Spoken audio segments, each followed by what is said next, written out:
This video is brought to you by Squarespace. Stay tuned later for a special offer they're making available through my channel. What's good, Deck Gang? One company is under fire for their new Steam Deck accessory launch. Not only that, but Valve is headed to the Tokyo Game Show and they shared some awesome news, so let's talk about that too. But before we get started, folks, if you're already a proud member of the Deck Gang, go ahead and hit the like button since that helps this video spread to more of our Deck family. And if you're new to this channel, then subscribe down below. A week and a half ago, Dbrand announced the release date and price of their long-teased Project Killswitch. They did so on the Steam Deck subreddit and chaos ensued. Dbrand was accused of broken promises among other things, but to fully understand, we have to rewind a little bit. Mind you, I don't want to, this is the controversy that nobody asked for after all, but I think it's important to establish a timeline, so I've done a ton of research in order to really do justice to the story timeline. So let's talk about it. One full Steam Deck launch ago, back in January, Dbrand tweeted this weird looking Steam Deck picture with the caption, "Making things." Someone replied, quote, "Steam Deck, nice, any plans on skins for them?" End quote. And the official Dbrand account tweeted back simply, "Dream bigger." And that's where Project Killswitch guerrilla marketing campaign began. We didn't know what to expect, and many of us thought that this might actually allude to some sort of custom shell. A few weeks later, we learned of what they were teasing. It was a fancy looking Steam Deck case, complete with a kickstand. When asked if this would fit in the Steam Deck case, they said, quote, "By the time we're through, you won't need it," end quote. In that tweet, they included the following list. The top item was a resistant grip case, the second item teased that something is built in but doesn't say what, and the last three items are completely blank with question marks. At that point, you were able to place a $3 reservation, and as we led up to the Steam Deck launch, they provided email updates to all the people that reserved. In addition to the case, it was revealed that there was a built-in kickstand, then skins, then tempered glass, and finally the travel cover was announced on the launch day of the Steam Deck. A few months passed, and in May, Dbrand posted an update titled Production Update Number 1 to Reddit. The update was replete with Dbrand's trademark edgy humor, including playfully insulting their potential customers and encouraging others to fire back at them. In any case, the big news here was that the kickstand would be magnetic thanks to user feedback. Production update number 2 in late June was a thorough breakdown of how the magnetic kickstand does not adversely affect any of the internal components. Production update number 3 came in late July and announced the 6th component of Project Killswitch, stick grips. They said that the stick grips would be optional to Project Killswitch, and continuing their brand of humor, they closed the update with this. They said, quote, "Until then, post a comment below about how much better this sub was before we started astroturfing it," end quote. In retrospect, I think the Reddit crowd was beginning to grow impatient at this point. The Steam Deck had been available for nearly 6 months, and JSOC, Spigen, and others had long since launched their own cases. Moreover, the Reddit crowd was beginning to suspect that the package wouldn't quite be cheap.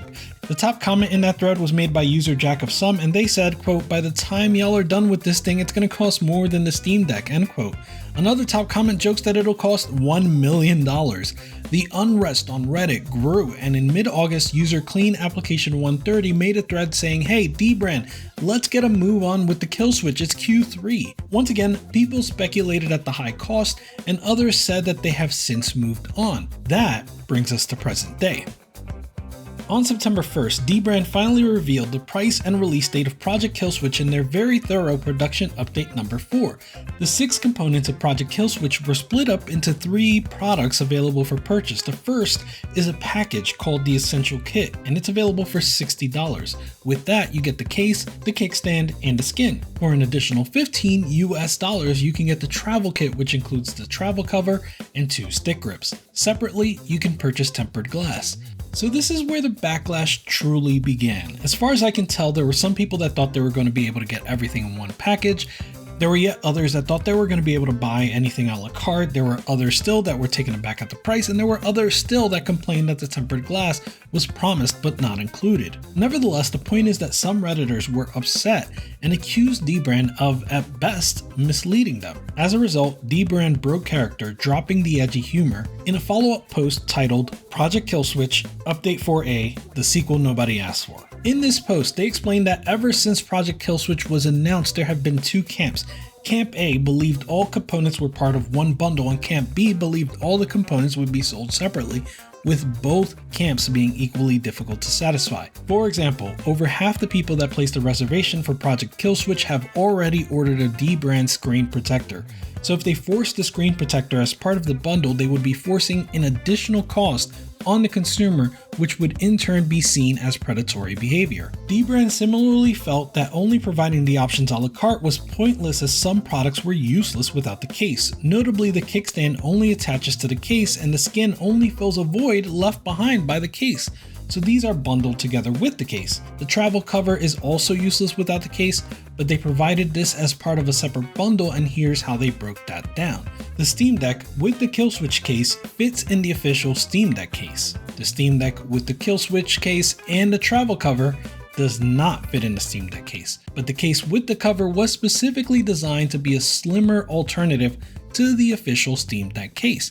So some people will want the case but not the cover. And that's where we are now. Hopefully I've done a good job of relaying the facts. If I've missed something, be sure to comment down below, but one more thing here. When it comes to controversies and drama like this one, we only get to hear a lot from the people with strong opinions. That goes for either Reddit or even the comments in this video. I also want to hear from the people that don't have a super strong opinion. I'd equally like to know if you think this is a big fat nothing burger, or if you think this is a big deal. And by the way, let's keep it civil. As usual, I'll keep an eye on the comments and delete anything that gets out of hand. In any case, now that I've given you the facts, I'll give you my 2 cents. As part of this video, I did a bunch of research. Having seen the timeline from January to today, I can see a few things. In retrospect, I can see how different groups of people form different expectations, and I can see how Dbrand didn't immediately offer clarification. So in that way, I can see how when the details were finally provided, some people's expectations were shattered. For that, I understand the disappointment from some folks that waited a long time and didn't get what they were expecting. But I've read Dbrand's response a few times, and I think they're right. I agree with them that some level of misunderstanding is unavoidable at scale. I agree that they've bundled these products in a way that is practical and fair, considering that the $3 deposit is and always has been refundable, and the logic provided in their update. I don't think they could have pleased everyone. You literally have people asking for opposing things in the comments. Some people say that the glass should have been included, and others say everything should have been sold separately. So as a consumer, what's your best option? Just like with the Steam Deck before launch, you should only place a reservation fee if you're comfortable with some level of uncertainty. We didn't know if the Steam Deck would deliver, but we hoped. Man, we hoped. It wasn't until the Steam Deck got reviews that we knew what to expect. And just like when the Steam Deck launched, you can wait for reviews and judge Killswitch for what it is. Is it worth your $60 or $75 or whatever? And if you place the deposit at any time and you want that money back, well shoot, go for it. Go and ask for that money back. That's your right. And before we continue on to the next topic, I've got something for you courtesy of today's sponsor, Squarespace. Have you been thinking about making Steam Deck content like mine? Well, if you want to start a blog or an online store using Squarespace, here's the deal. Squarespace is going to offer you 10% off your first purchase using my code FANTHEDECK. But also, if you want to let me know you created your site using my code, I'll take a look and I can share it in a community spotlight as long as it's relevant to the Steam Deck and safe for my community. Squarespace has excellent features for creating a blog, starting an online store, or finding the right audience using their SEO tools. They have pre-built layouts that are professional looking yet customizable so that you can still make your site look unique. So head over to squarespace.com/fanthedeck to save 10% off your first purchase of a website or domain using my code FANTHEDECK. Alright, next up let's talk about Valve at TGS. TGS, or Tokyo Game Show, starts in a few days on Thursday, September 15th, and it lasts through Sunday, September 18th. If you watch my channel, then you already knew that Valve was headed there, and they will in fact have a Steam Deck presence to promote the launch in the new Asian regions. Well, it looks like their presence will be even bigger than expected.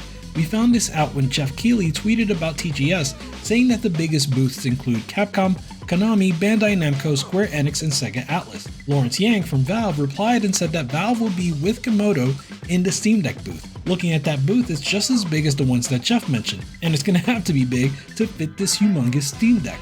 So it's clear that Valve are looking for Steam Deck to be a big deal at one of Japan's landmark gaming conventions.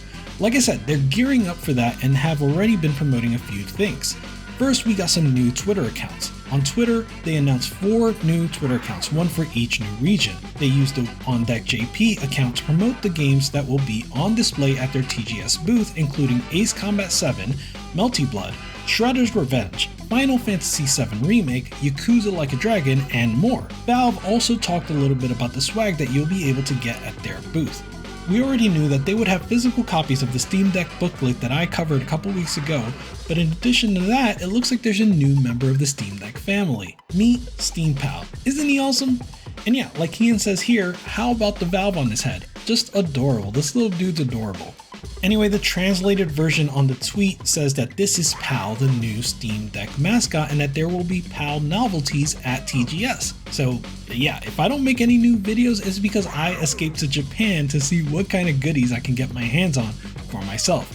And check this out, someone's already modeled and rigged a version of PAL to use in VR. Look, I'm telling you, if Valve doesn't make this little guy into a plushie, I'm gonna have to do it my damn self. I'll have my legal team standing by. In any case, it looks like TGS is shaping up to be a big few days for Steam Deck, and I can't wait to see what's in store. But that wasn't the only big Steam Deck news from last week. Valve also officially announced that repair sensors are now available for the Steam Deck. They say in the blog post that repairs for issues covered by warranty are free of charge, and that if a repair is not covered by the warranty, then you have the option of getting it fixed for a fee or just having it sent back to you. Paying to get it repaired is a nice option because prior to this, the only resolution was to fix it yourself. They closed the blog post by saying that, quote, most folks won't ever need to use it, but for those that do, we want to make sure that you're taken care of, end quote. And just some pure speculation here, but they continue to do stuff like this that feels like they're making sure that the Steam Deck is a palatable purchase for the layperson. Even if I know nothing about DIY repairs or PC gaming, the Steam Deck is still a good purchase because of things like this. You'll love to see it. A new month means a new Steam hardware survey, and this particular one is generating quite a bit of heat. The numbers that represent the Steam Deck saw a big jump, and the biggest that we've seen month to month. Let's take a quick look at the numbers. In his video, YouTuber Gardner Bryant astutely points out that there are 120 million active users monthly, so let's keep those numbers in mind as a baseline. Given that, it's extremely impressive that Linux itself continues an upward trend. This time it gains 0.04 percentage points to grow Linux to a 1.27% market share. That means that there are 1.5 million monthly active Linux users on Steam. Zooming in then on this specific user base, SteamOS almost doubled its Linux market share, growing from a little less than 8% of users to almost 14% of users. The video card description sees a very similar gain for the Steam Deck, this time growing from 7.5 to 13.25. This is serious growth in just 1 month, and yeah, it appears to be moving the Linux needle on the whole. The press outlet and YouTube channel Gaming on Linux has predicted that Linux's market share on Steam will overtake that of macOS within a year. And that seems like a bold but very reasonable prediction at this point. What this does for Linux as a whole remains to be seen, but it's clear that the Steam Deck itself is growing massively and will continue to do so through the rest of the year. This is also supported by additional analysis done by Boiling Steam. This is Google Trends data here for the Steam Deck dating back to its announcement. Obviously, you see a spike when it's actually announced in July, and then it dips through August and September. Funny enough, September is when I started this channel. Anyway, that base level of hype is sustained for a few months and then reaches fever pitch as we roar towards launch. There's a subsequent dip, but the baseline is higher. And then the interest seems to follow sales. As people get their decks, interest continues to grow. I'm a nerd, so it's really fun to see this data, and I will keep track of it as time goes on. And here are a few quick software updates for you. Red Dead Redemption 2 recently got an update that broke Steam Deck compatibility, but this has since been resolved with Proton Experimental. For now, you have to manually select Proton Experimental, but that should be resolved in an upcoming update as well. This is great because this update of RDR2 adds support for FSR2, so be sure to check that out. This actually comes on the heels of FSR 2.1 being announced, and it does look great. I was looking at the comparison on SteamDeckHQ.com, and I've got to say it's quite an improvement. Here in Farming Simulator 2022, you can see the ghost trails are completely gone now. This announcement was also an opportunity for AMD to showcase the games that have FSR 2.0 implemented, and it's a nice list of games. We already mentioned Red Dead Redemption 2, but there's also Deathloop, Cyberpunk, Ghostwire Tokyo, God of War, not to mention upcoming games like Lies of P and the Callisto Protocol. Some channels like the Deckverse and DeckReady have been covering these in more detail, so be sure to check those out. Also on the update front, JSOX announced that the firmware on their coveted docks is upgradable. This is great. I've mentioned a few times that one of my older displays refuses to do 4K 60 with their docks, and there's a good chance that this firmware upgrade will address that. I'll let you know as soon as I can test it. Alright, so what's on deck? Humble has a new bundle called the Starlight Bundle. There are 17 mostly awesome Disney related titles, and it's pay what you want with 3 different tiers. This bundle is going to help support the Starlight Children's Foundation, and you choose what amount goes to the foundation. Once again, Steam Deck HQ has a great breakdown on deck compatibility, so be sure to check that out. It looks like we may have a release date for Uncharted Legacy of Thieves collection to PC. This comes by way of 2 leaks, both reported by Wario64. He first reported on the SteamDB update that saw the release date updated to October 19th. Less than a minute later, he tweeted about an Epic Game Store page that showed the same date. The page was later taken down, but as we know, the internet never forgets. So it looks like we're gearing up for a mid-October launch, which is still a few months shy of a year since the PS5 release debuted. Hey, check this game out.